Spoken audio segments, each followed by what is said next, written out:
Kung gilitan na nga kita, para seryosohin mo ako. Choice mo yan. Kung gusto mo akong saktan. Pero ito na magiging katapusan yung lahat. Ayaw niyo bang makauwi pa sa pamilya niyo? Ayaw niyo bang makita pa ulit yung mga kaibigan niyo? Ganun din naman eh.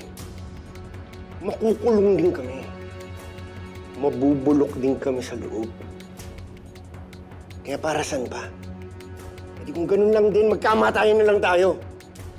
Sinasabi mo lang yan kasi akala mo wala ka ng ibang option. Tingin mo ba gusto namin maging ganito? Tingin mo ba gusto namin magnakaw? Tingin mo ba ayaw namin ng normal na buhay? Yung may trabaho, yung nakakain na 3 beses sa isang araw?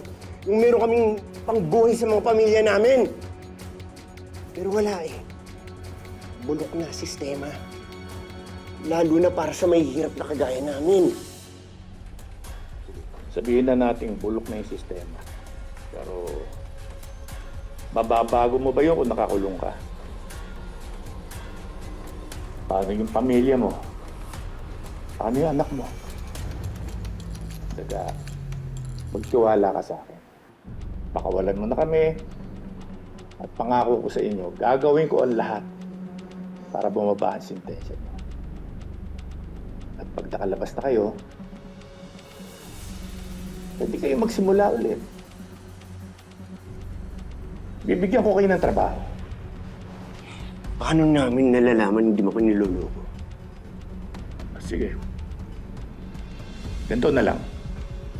Kung ayaw niyo sumuko, di... huwag. Pero... pwede ba, Daga?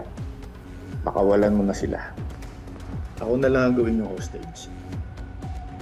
Tanga ka ba? Hindi mo naman kaano-ano yan eh. Hindi dito. Ibibigay mo yung buhay mo para sa hindi mo kilala? Daga, hindi para sa kanila. Kundi para sa inyo. Ang gusto ko lang naman, tulungan ko kayong magbago. Daga, may pag-asa pa.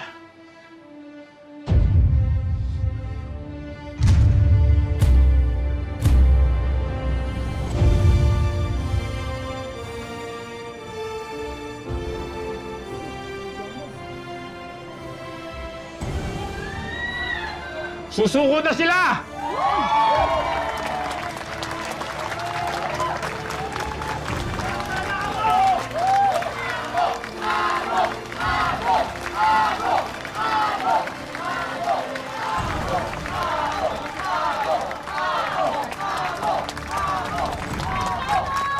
Huwag niyo sila sasaktan, ha? Huwag niyo sasaktan. Hindi mo pagsisisihan na naging desisyon mo, Daga.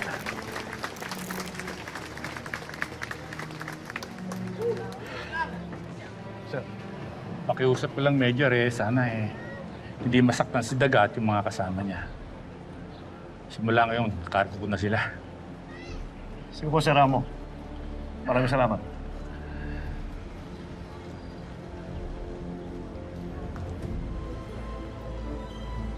Mauna na ako. Ingat po.